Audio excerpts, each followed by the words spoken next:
Today I want to work a bit with shape. See, I have this fluid art canvas that I did, which is very random, but at the same time I want to use it in another piece of artwork. So I'm going to be using stencils, and I'm going to be highlighting the shapes involved. This first stencil came from the dollar store, and as you can see it's the word love. And the shapes involved are letter shapes. Now you can see that I've chosen an indelible marker here to outline these shapes. It's dark enough that it won't interfere with being able to see it on the canvas, and you can see that with the letter O I've chosen to go around the cutout parts rather than drawing them in, so that my finished product won't necessarily look like a stencil. It will just be the letter O there.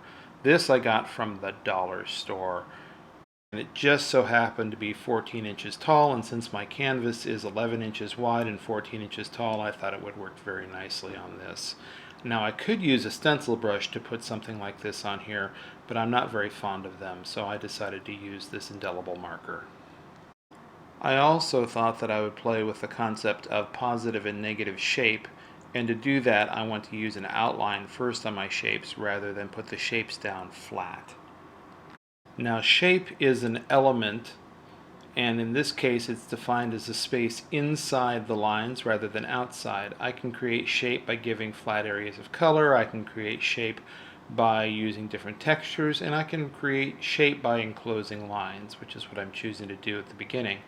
And by the end I'm going to have colors inside. You can see the shapes now of the letters L-O-V-E here.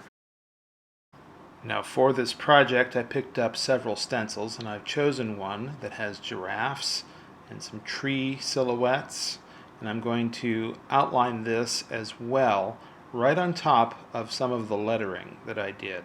And where the shapes overlap, I'm going to play with the concept of positive and negative shape. The idea of positive shape is it's the space inside the lines where the object is, whether it's leaves or trunk or giraffe. These are considered to be objects in our minds. And the negative shape then is all of the space around it, which in this case is my pour that's on my canvas in the background. I kind of like that for a background, but it's also going to play as some of the positive shape later on, and you'll see how that works. Using the stencil to create these lines did not take a very long time, but you can see that it's drifting here a little bit. I might have taped it down had I thought that I really needed to. However, at this rate, it wasn't very long and I can readjust as I go. So I'm going with the flow and just using my first instinct and not taping it down. If I do tape it down, I probably want to use painter's tape so it doesn't tear any of my paint off.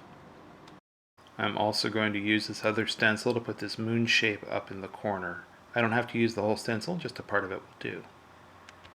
Next I am going to paint in my shapes, and I'm going to use gold. Gold is going to be fairly light, at least this version of gold will, compared to my darker background, and by creating a high contrast between the light and the dark you'll be able to see the shapes pretty well.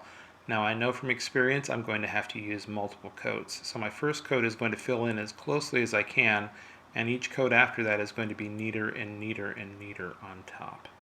I also chose gold because it is very yellowy, and the mainstay of most of the colors that mixed on this canvas comes out very reddish purple.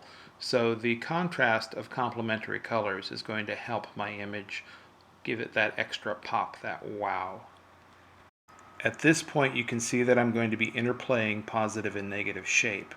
Where the O and the leaves occupy the same shape on the page, I'm considering that now to be the negative space of the background. The negative shape is going to be where the O and the leaves overlap. I'm going to do that with all of the letter shapes and the image. Wherever there are two shapes occupying the same space, I'm going to leave them blank and I'm going to interact them that way. So at this point you can see that my rule is whenever there is one shape that's on top, it becomes gold. Whenever there are two shapes overlapping, they revert to the negative space of the background. The negative shape is going to interplay with the positive shape, and you're going to be able to see much of the picture, but you may have to decipher it just a bit where the shapes overlap. You can also see that as my paint is starting to dry, especially in the L and the O, and the leaves on the tree that this is not enough paint. I'm going to need to give it at least one more coat, possibly two more coats. And every time I do that, I want to make sure that I keep it nice and neat along the edges. I even get it neater and neater each time. And here it is after a couple of coats. You'll see that I also splattered it with a few stars in the background. It's all gold, so it doesn't matter if the gold goes over the stencil or not. Otherwise, I would have done that first. For assignments like this, I quite often equate it to seeing shapes in the clouds. Sometimes stencils are the way to go, but quite often you can see the shapes already in this sort of pour. You can see the different things as if they were objects, and you can imagine how you can use the pour as your foreground, your background, or interplay with them.